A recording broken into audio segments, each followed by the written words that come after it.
Hey, c'est Edouard, bienvenue dans cette nouvelle vidéo. Aujourd'hui, je vais vous prendre avec moi dans la visite d'une propriété absolument unique. Une propriété qui dispose d'un niveau de détail que vous n'avez certainement jamais vu jusqu'à aujourd'hui. Et même encore mieux que ça, c'est le propriétaire lui-même qui a construit sur le terrain qu'il a acquis il y a une quinzaine d'années aujourd'hui, qui va nous raconter tous les détails et toutes les réflexions qu'il y a derrière cette magnifique propriété. Merci beaucoup de m'accueillir aujourd'hui, Dan. On va faire le tour de la propriété tout à l'heure. Peut-être avant de visiter tout ça, parce qu'il y a beaucoup de choses à voir. Est-ce que tu peux peut-être juste nous faire une petite intro, petite historique de quand ça a commencé, comment ça a été construit, vu qu'il y a 3 chalets séparés qui sont reliés. Donc c'était quoi l'idée derrière tout ça? L'idée, c'était un projet familial d'avoir un lieu où on pouvait fédérer beaucoup d'amis, amener beaucoup de gens, un lieu d'exception. Les enfants étaient tout petits, et d'avoir aussi un chalet ski in, ski out, de pouvoir skier facilement depuis là, dans un beau domaine skiable, et de faire quelque chose qui architecturalement était assez exceptionnel et serait emblématique de notre famille et des moments qu'on veut vivre. Magnifique. Donc là, on est dans le hameau, c'est juste? Là, on est dans le hameau. C'est le chalet, c'est l'entité principale. En fait, tu as mentionné 3 chalets, mais en fait, c'est un chalet qui est relié. L'idée était de faire quelque chose qui était assez substantiel au point de vue taille, mais qui n'ait pas l'air d'être substantiel, de manière à ne pas dénaturer l'environnement, dénaturer la nature, et de ne pas être prétentieux et de ne pas stick out, de ne pas trop ressortir de l'environnement. Voilà. Et alors évidemment, on a fait de gros trous, puisqu'il y a beaucoup de choses qui sont un peu troglodytes, justement pour que ce soit plus apaisé. Mais ensuite, on a passé énormément de temps à reboucher les trous, à remettre de la terre, à remettre du terrain, à faire passer des vaches, à recréer ce côté meuble du terrain pour qu'on ait l'impression que le chalet a été là depuis 200 ans. Donc, si on récapitule rapidement, ici on est dans le hameau chalet principal. Oui. Ensuite, il y a le Mayen. Le Mayen et l'alpage. Plus petit chalet. Voilà. Et en fait, ce sont des phases différentes. Tout est relié à l'intérieur. Donc, c'est vraiment un chalet qui a la possibilité d'être vécu comme une entité, mais qui a aussi la possibilité d'être vécu comme 3 entités séparées, okay, avec toutes les configurations possibles, avec certains lieux qui sont des lieux communs, mais que dans la possibilité de vivre dans des lieux séparés, on ne voit pas, quand on est dans un lieu commun, qu'il y a ces séparations possibles. Et donc les 3 chalets sont reliés par un souterrain? Des lieux communs. Ouais. C'est pas vraiment un souterrain, bien qu'une bonne partie soit en souterrain. Ouais. C'est vraiment une espèce d'entité troglodyte plus qu'un souterrain. Excellent. L'année de construction, c'était quand? On a commencé la construction en 2006. Et ça s'est fait en 3 parties séparées ou bien tout? Non, c'était plutôt 2 parties. On a fait d'abord une grande partie, les 2 premiers chalets, et ensuite on a construit la 3e partie 4 ou 5 ans plus tard. Ok, d'accord, parfait. Par quoi on commence quand on visite une propriété comme celle-là? C'est difficile. On peut commencer soit par quelques chambres, soit on peut commencer par certains lieux communs que vous allez découvrir un à un. Ok, magnifique. Alors là, on est dans des chambres. Okay. Justement, on est dans cette zone troglodyte. C'est un concept où on est justement en troglodyte. On est dans la montagne. Chaque chambre a une vue particulière, encadrée par le cadre évidemment, mais aussi par les guides de la verdure. Sa vue particulière. Comme on est troglodyte, on commence par du béton. Et ensuite, une fois qu'on est passé par le béton, on va rentrer dans la partie bois, qui est beaucoup plus chaleureuse, avec une grosse épaisseur de bois. Tout dans le chalet est en matériaux massifs, que ce soit le béton, que ce soit le bois, que ce soit le corian, que ce soit les sols, etc. Il n'y a absolument rien de peint ou de plaqué. Ok, et ça c'est du mélèze partout dans le chalet? Ça c'est du mélèze brossé, 19 mm d'épaisseur, et tout est fait de manière à ce que ce ne soit pas des planches de mélèze, mais que ce soit lu comme un matériau. Et pour que ce soit un matériau, il faut que les différentes épaisseurs de planches soient différentes, de manière à perturber l'œil, pour que l'on voit un mur en bois plutôt que des lames de bois qui s'empilent. Et ça, c'est une des choses qui se fait. Et l'autre chose qui se fait, c'est que ces planches de bois, en fait, sont coupées à l'onglet et sont recollées quasiment partout. La même planche de bois qui va continuer, et de manière à ce que les veines, en fait, continuent. Donc tout ça est évidemment fait sur place, pièce par pièce, de manière à envelopper les murs et créer cette espèce de sensation de cocon. Tout est affleuré. On va avoir cette continuité du veinage du bois. Même la porte, voilà, c'est pour ça que les portes d'ailleurs sont tellement épaisses, parce que évidemment comme il n'y a pas de de cadre, il n'y a pas de chambranle. C'est affleuré de ce côté, c'est affleuré de l'autre, donc ça veut dire que la porte doit avoir l'épaisseur du mur. Ouais. Voilà, et là, on voit bien les veines qui continuent partout, et tout est affleuré. Ensuite, on a des systèmes... extrêmement compliqué à faire, ça. Oui, extrêmement compliqué. Voilà, beaucoup d'études pour arriver à faire ce genre de choses. Donc même là, ce n'est pas peint, c'est ce qu'on appelle du MDF teinté dans la masse. Les charnières d'armoire, là. Ah oui, alors les charnières d'armoire, c'est un énorme travail parce que nous avons une problématique assez particulière où nous avons ici un doublage de bois qui n'est absolument pas structurel, qui est supporté par du MDF qui lui est plus structurel mais qui n'est pas assez fort pour lutter contre ce bois qui est toujours vivant. Et donc on doit même faire des renforcements en inox. Et malgré ça, ça se tord quand même. Et nous avons des charnières qui permettent de déployer à 180 degrés, mais pas seulement de déployer à 180 degrés, de s'écarter en faisant ça de 19 mm. Et ce genre de choses n'existe pas sur le marché. Et d'avoir le même déploiement de l'autre côté de 180 degrés et de ne pas avoir de poutre au milieu. D'ailleurs, on le voit très bien sur les charnières. Hein. Si on zoome un petit peu ici, on voit très bien que la porte est complètement déportée de la charnière. Voilà, donc en fait, ça c'est la charnière de l'autre porte et ça c'est la charnière de cette porte. Justement, elles ne peuvent pas être au même endroit puisqu'il n'y a pas de poteau, puisque le but est uniquement d'avoir un joint négatif entre les deux portes et de ne pas avoir de poteau. Et donc là, on voit aussi les mêmes lames qui continuent aussi avec des épaisseurs différentes. Là, c'est par exemple un meuble dont l'idée était qu'il soit suspendu et que quand on est dans le lit là-bas, on ne voit pas qu'il y a un siphon. Ce qui paraît tout à fait simple, tout à fait facile. Donc si vous regardez depuis la chambre, il n'y a pas de siphon. Et donc le siphon est déporté en fait dans la paroi. Il y a tellement de détails, c'est ça qui est extrêmement impressionnant avec ce chalet, c'est que je l'ai visité seul avant, on se rend pas compte. Non, on se rend pas compte. Et pourtant, tu as passé quelques heures ici. Quelques heures environ. J'ai calculé que j'ai passé personnellement avec beaucoup d'ingénieurs, beaucoup d'architectes, entre 6 à 7 000 heures de mon temps pour participer à des réunions, pour penser chaque détail. Et j'ai eu la chance d'avoir des corps de métier autant au niveau du design, de l'ingénierie, que des artisans absolument hors pair, vers qui je venais avec des challenges infaisables, en tout cas qu'ils n'avaient jamais fait, et qui avaient cette attitude de dire on va trouver un moyen. Et ça, c'est vraiment une attitude dans la vie, et de pousser les limites. Il y a beaucoup de limites qui ont été poussées dans ce chalet, qui ont fondamentalement, l'intérêt n'était pas à la limite qui était poussée, mais plus l'état d'esprit de permettre à tout le monde de pousser des limites. Et c'est des entreprises principalement suisses qui ont travaillé toutes des entreprises locales. Que des entreprises locales. Que des entreprises locales. En Valais? En Valais. Ah, que des entreprises valaisannes. Ah, c'est impressionnant. Il y a énormément de corps de métier incroyables en Valais. Tout l'entretien du chalet en globalité ou pas? Très cher. On va rester vague.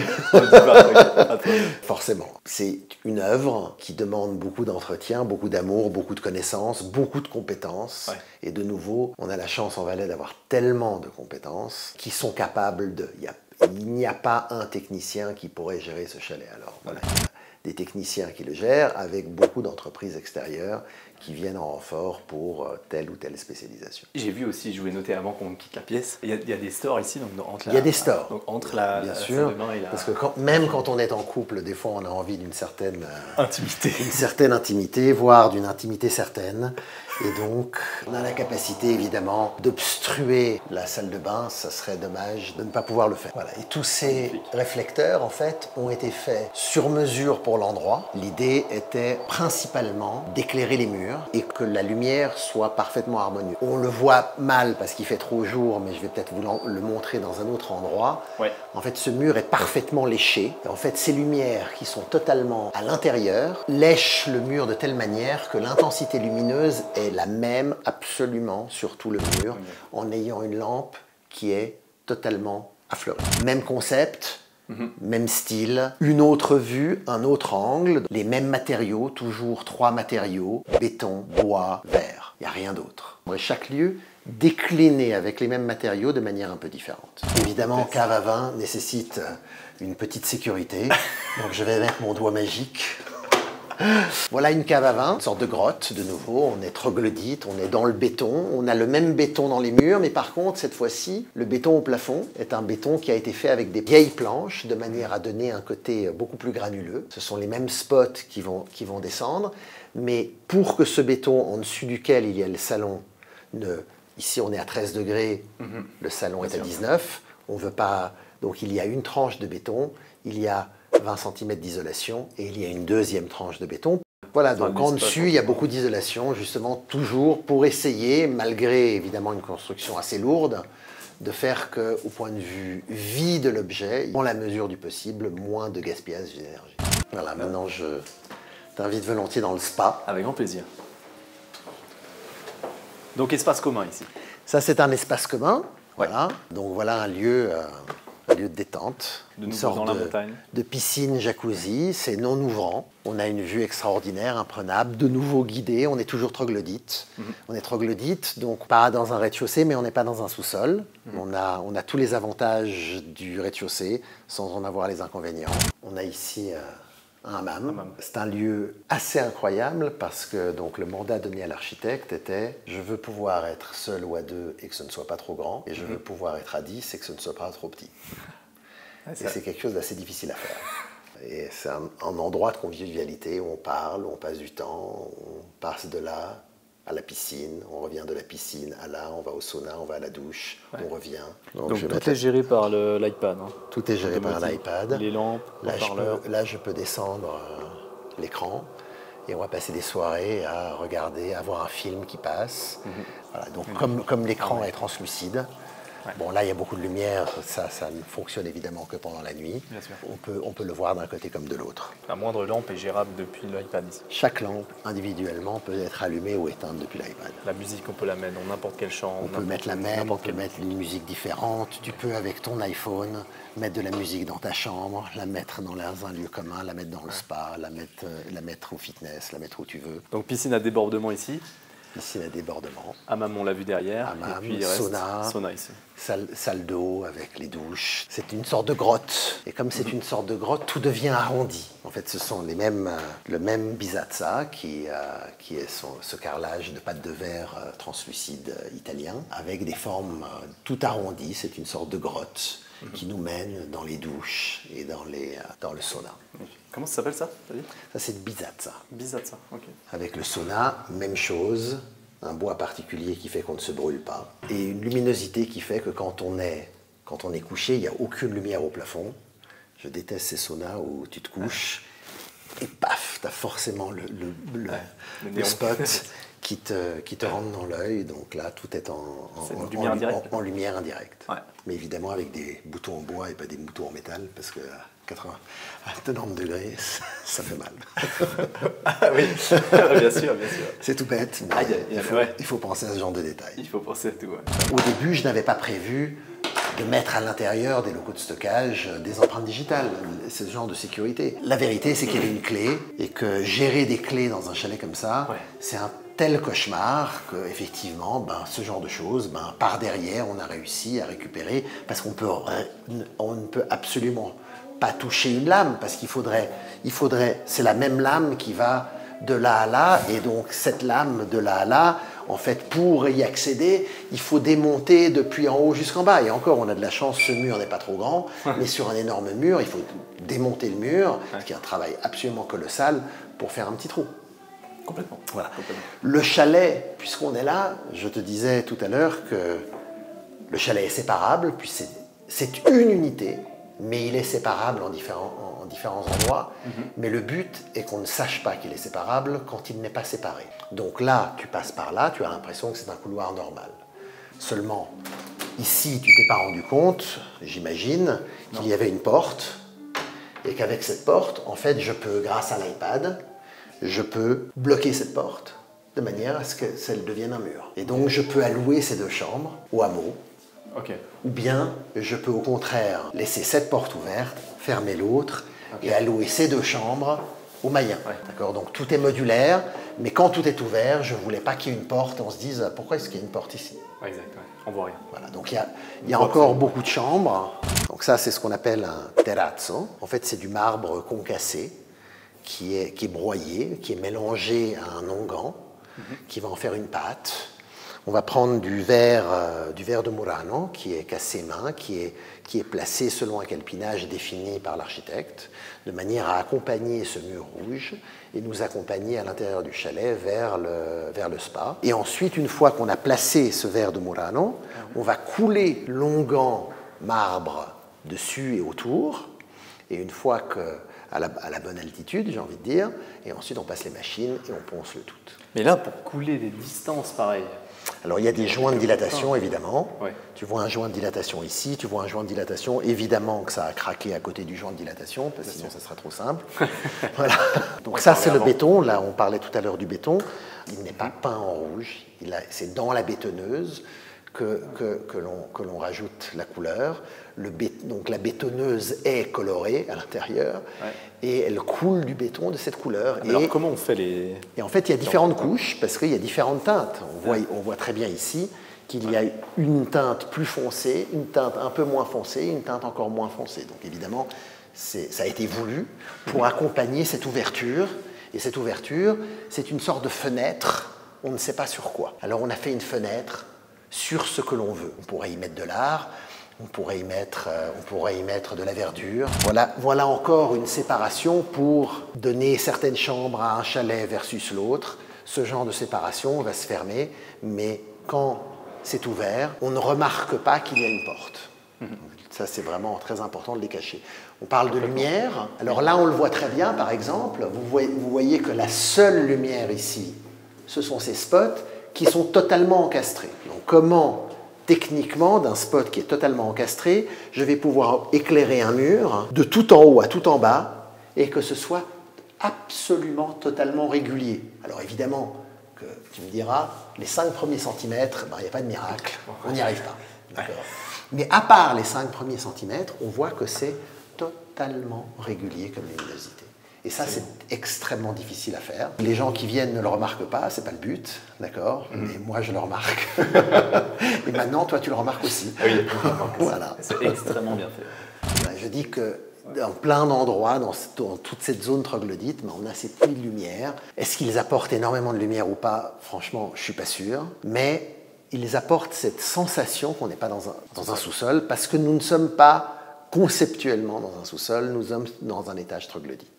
Alors comme on est évidemment loin des fenêtres, qu'il n'y a pas de fenêtre ici, s'il n'y avait pas ce genre de choses, on aurait vraiment l'impression d'être dans un sous-sol. Et même quand il n'y a pas beaucoup de lumière, on sent les choses différemment. La nuit d'ailleurs, il y a des spots sur le toit du chalet qui éclairent dans le puits de lumière de manière à créer point de lumière au sol.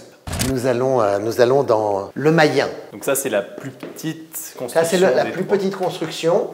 Ok. Voilà, donc ça, c'est un chalet un peu indépendant. C'est un chalet complètement autonome avec son salon, sa cuisine, sa salle à manger, ses 2 chambres à coucher, totalement reliées par l'espace troglodyte et reliées par l'extérieur, avec le même genre de système.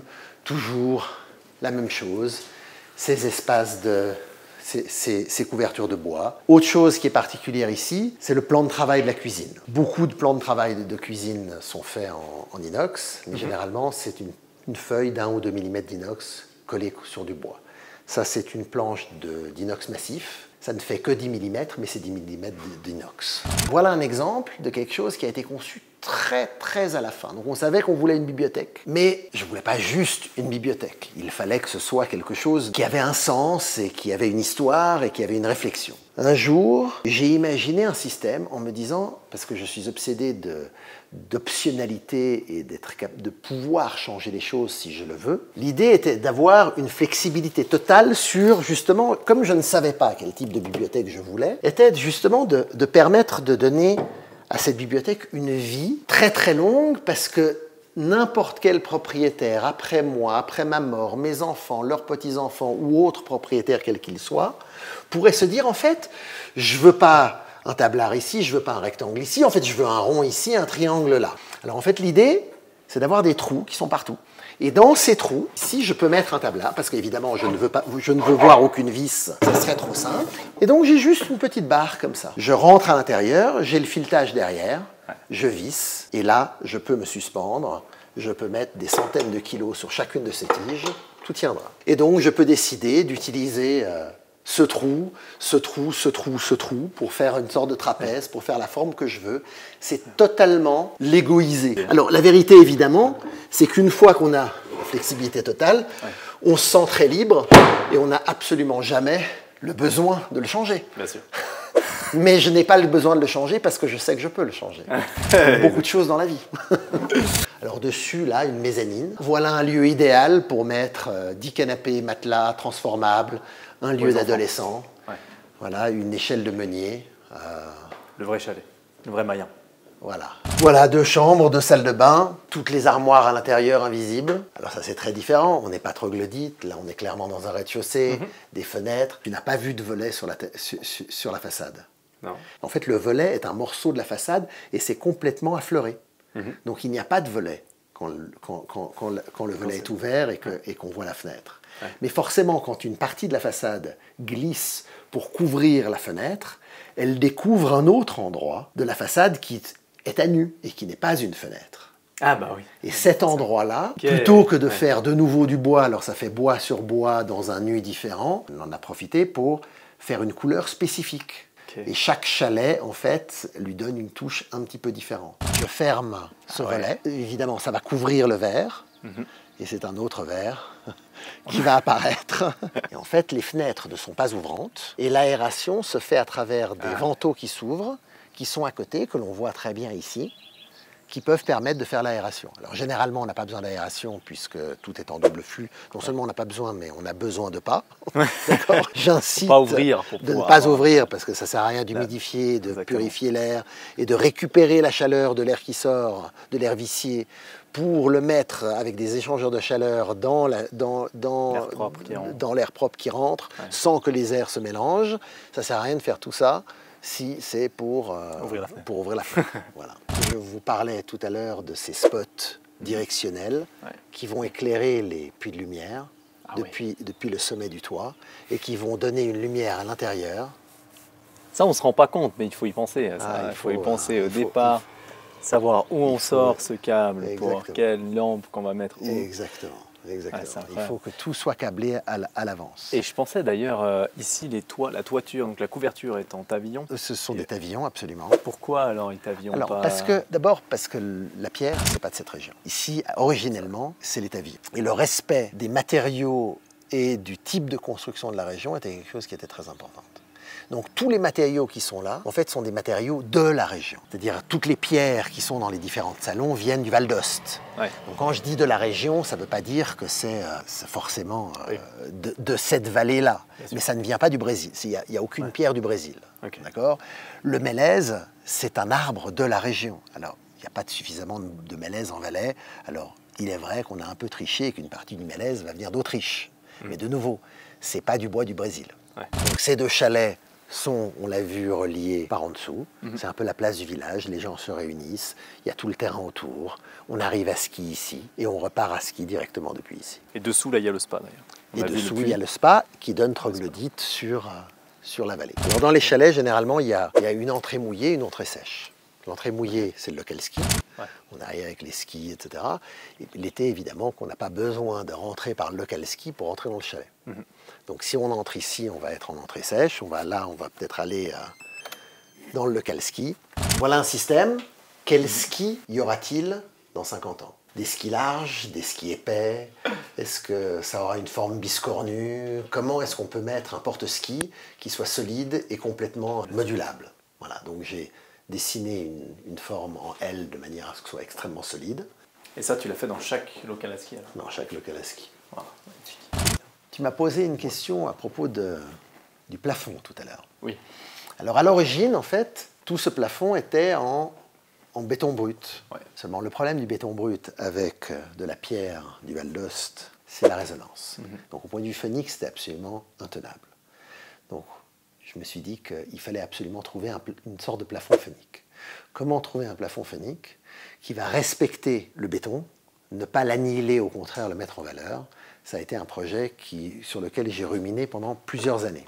L'architecte est venu avec une idée de faire une sorte de tapis volant, de manière à tromper l'œil, parce que dans la nature, on a beaucoup de formes qui ont l'air complètement aléatoires. Donc j'ai fait en fait un carré d'environ 1 mètre sur 1 mètre. Il y a une trentaine de pièces qui ont une forme unique, qui sont générées par l'ordinateur de manière aléatoire, mais qu'une fois qu'on en a fait les 30, on va les reproduire. Donc l'œil, d'un côté aime le côté ce n'est pas carré et toujours la même chose.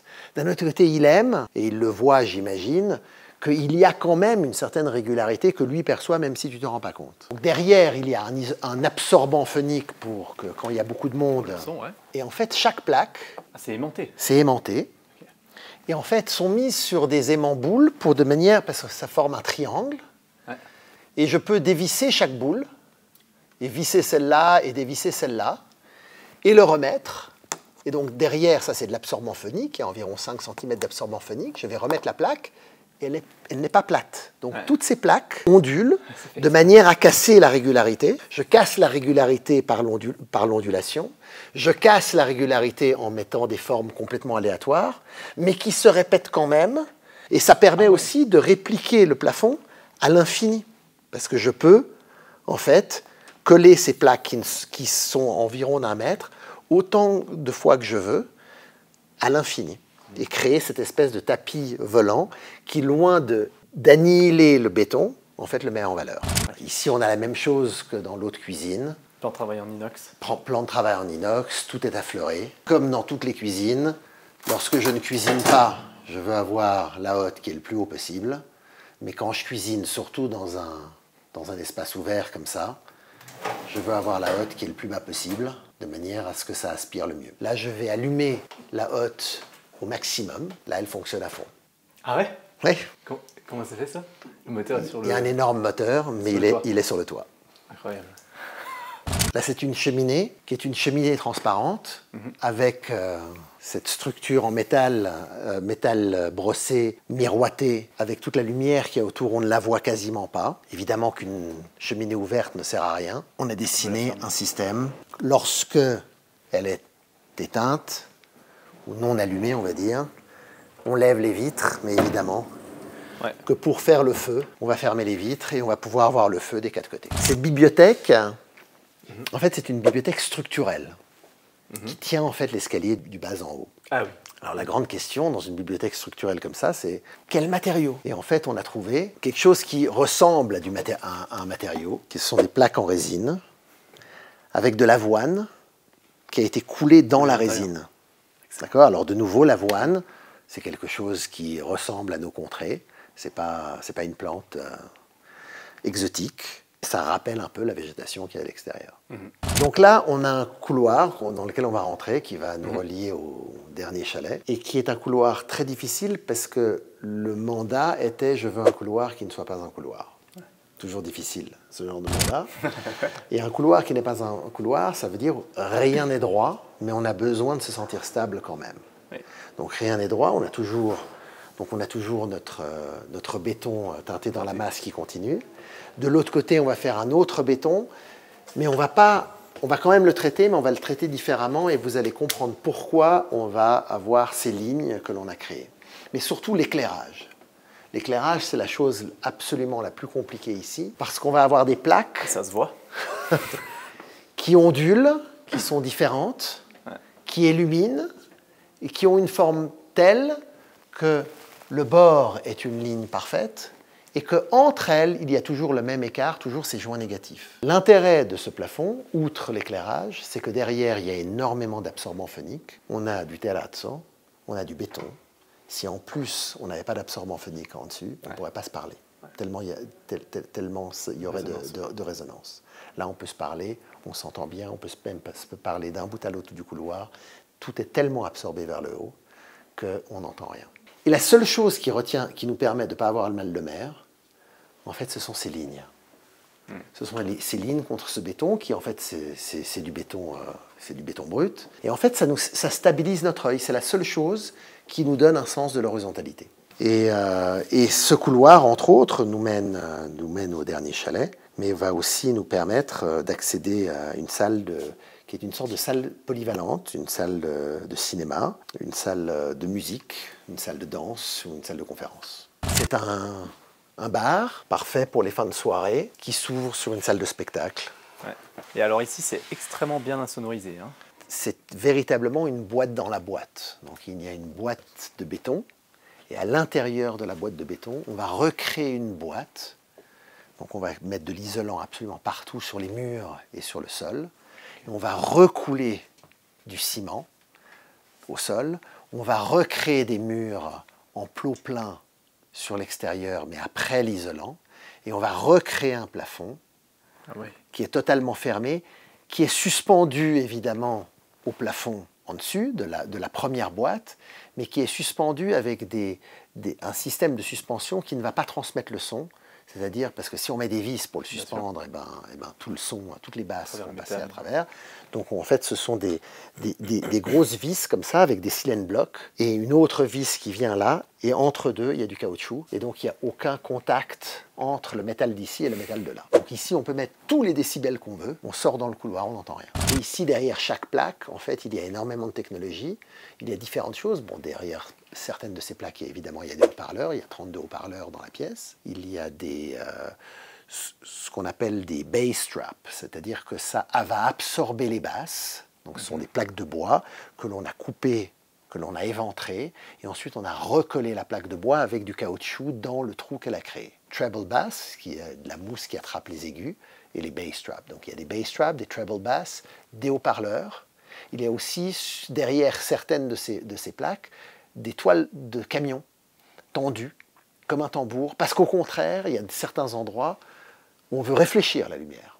Donc les ingénieurs acousticiens vont dire, voilà, ici je veux un treble bass, ici je veux un bass strap, ici je veux une toile de tambour, ici je veux un haut-parleur, selon ce dont ils ont besoin. Et est-ce que dans la construction et la taille de ces lattes, il y avait une réflexion derrière, ou là c'est aléatoire?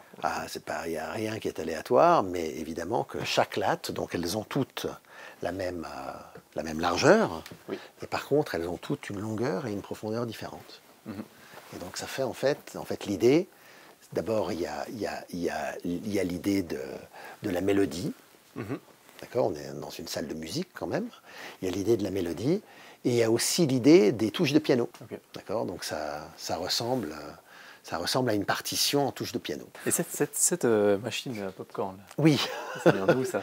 Ça c'est extraordinaire ça. C'est une nécessité. On ne peut pas avoir un cinéma sans machine à popcorn. C'est clair, c'est clair. Voilà. Et donc ici on arrive dans la salle de spectacle. Belle salle, hein. Belle salle. Et donc il y a des beaux haut-parleurs là. Le mur entier est rempli de haut-parleurs. Ah ouais. Voilà. Mais il y en a aussi sous les sièges, dans le sol. Il y a 8 haut-parleurs là-bas dessous. Il y en a partout dans le plafond, il y en a dans les murs. Donc voilà, dans une petite salle comme ça, on va avoir 24 points lumineux qui sont complètement affleurés. On va avoir 8 haut-parleurs. Ce sont ces petites grilles ce sont ces petites grilles que l'on voit là, qui donnent un son absolument exceptionnel.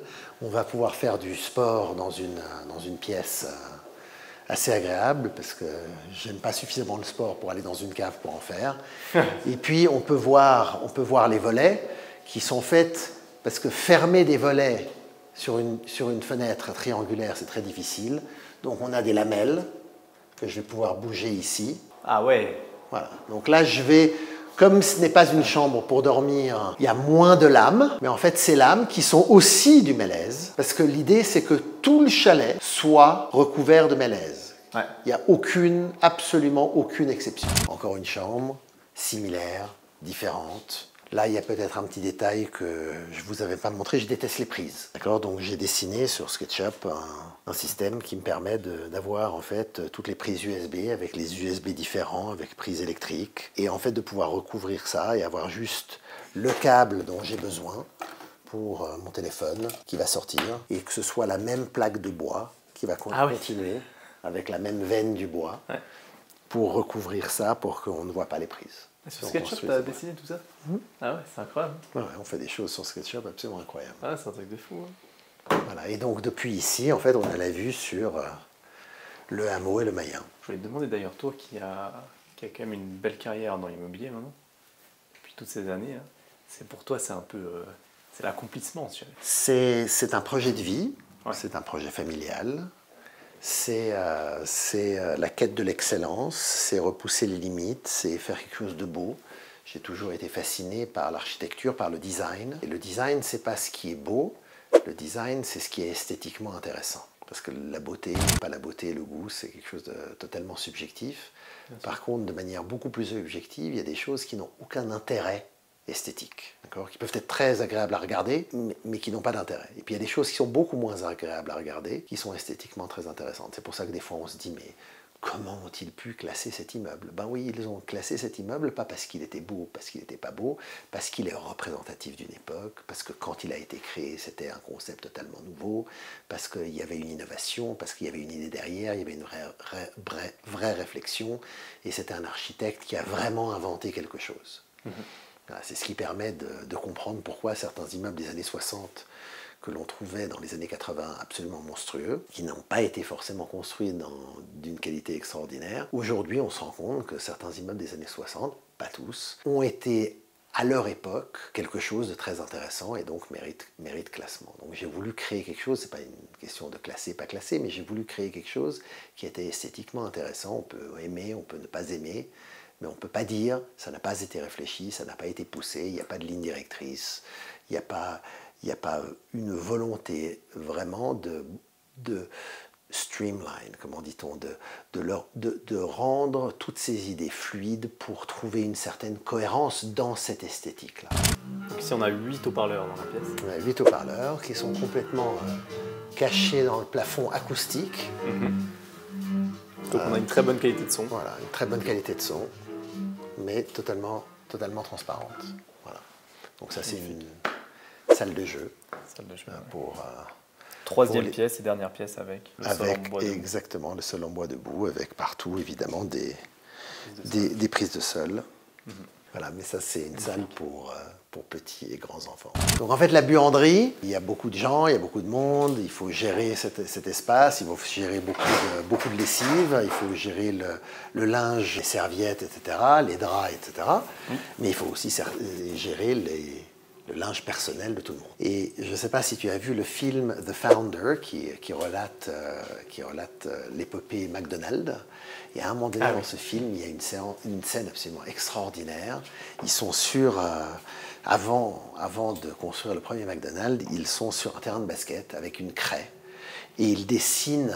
Alors là, il va y avoir le four, et là, il va y avoir le plan de travail de ça, et puis là, je grille, et là, j'ai les tomates, et en fait, ils sont une dizaine dans cet espace où ils dessinent tout à la craie et ils dessinent une chorégraphie qui va être la chorégraphie comment faire une cuisine la plus efficiente possible, où tous les mouvements se font en même temps. C'est vraiment une chorégraphie comme des danseurs. Alors j'ai pris le plan et puis je me suis dit, voilà, si je devais faire la lessive dans une buanderie comme ça, comment est-ce que je ferais le système d'automatisation.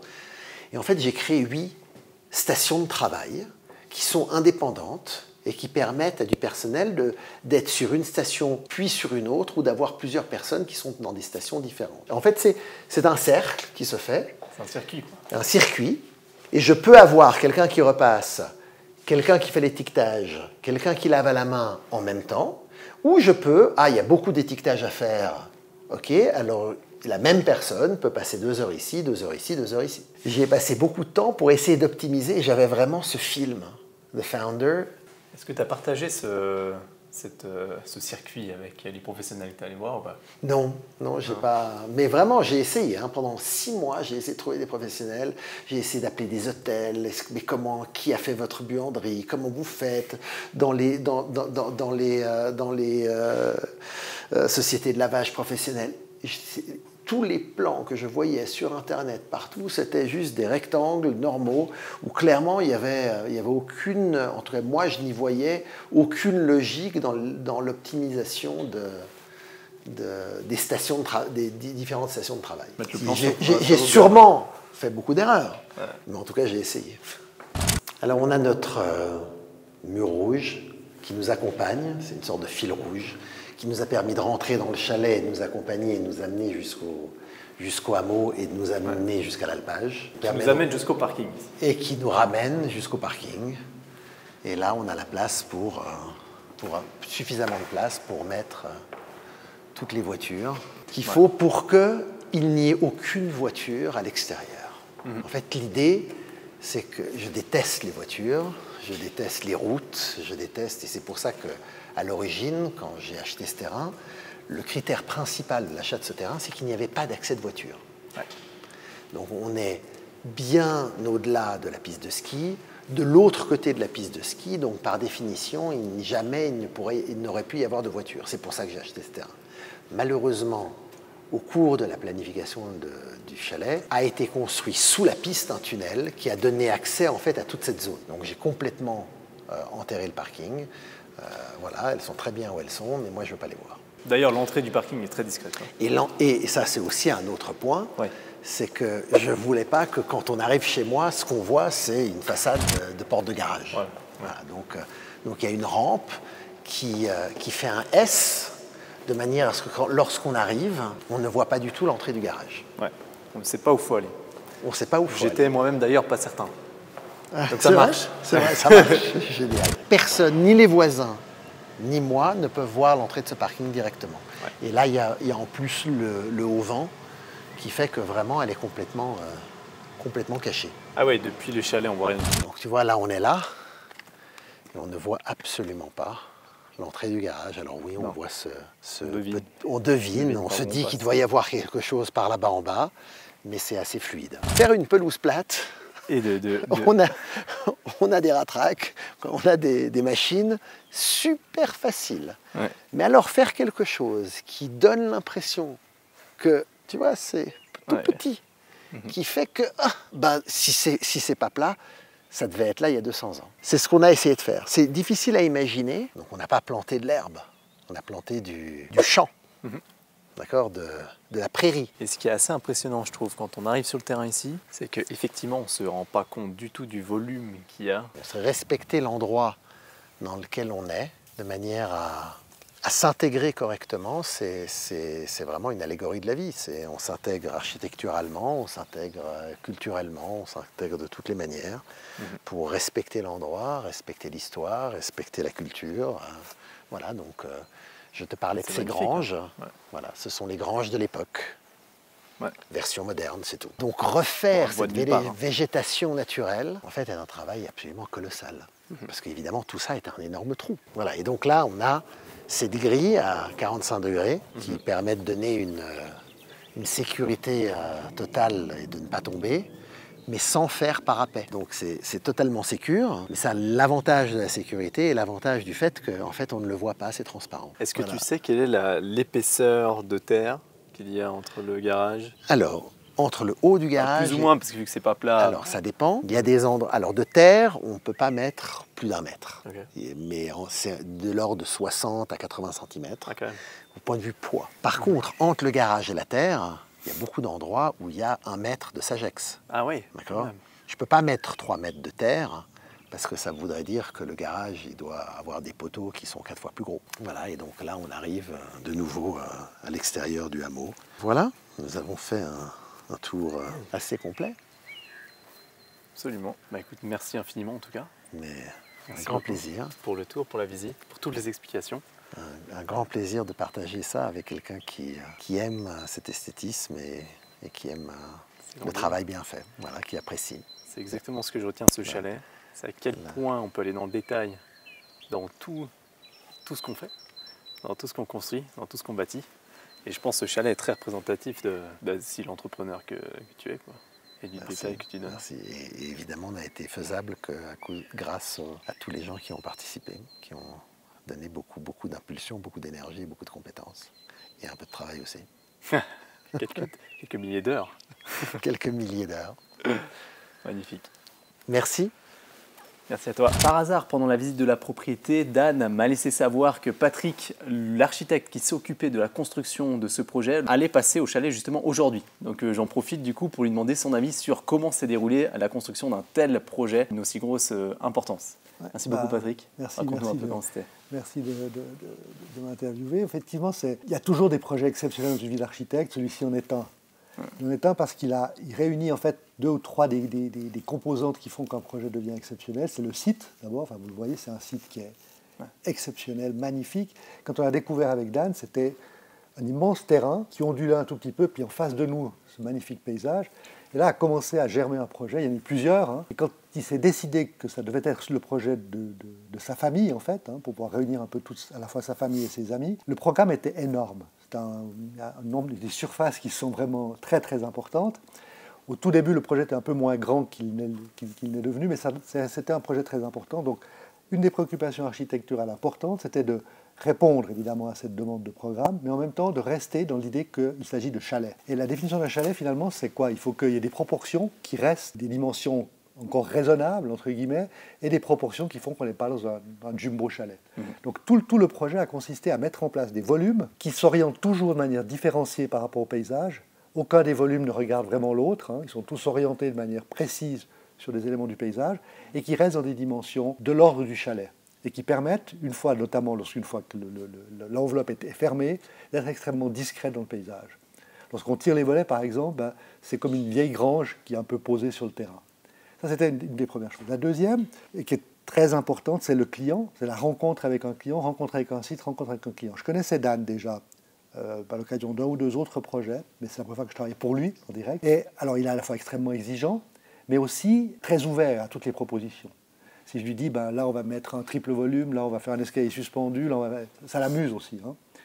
Et puis, typiquement dans les anecdotes, comme ça je peux raconter, lorsqu'on a pensé le sous-sol, on réfléchissait au sous-sol, pour moi, c'était quand même un sous-sol. On accédait depuis le parking à une entrée de maison jusqu'à la piscine couverte, hein.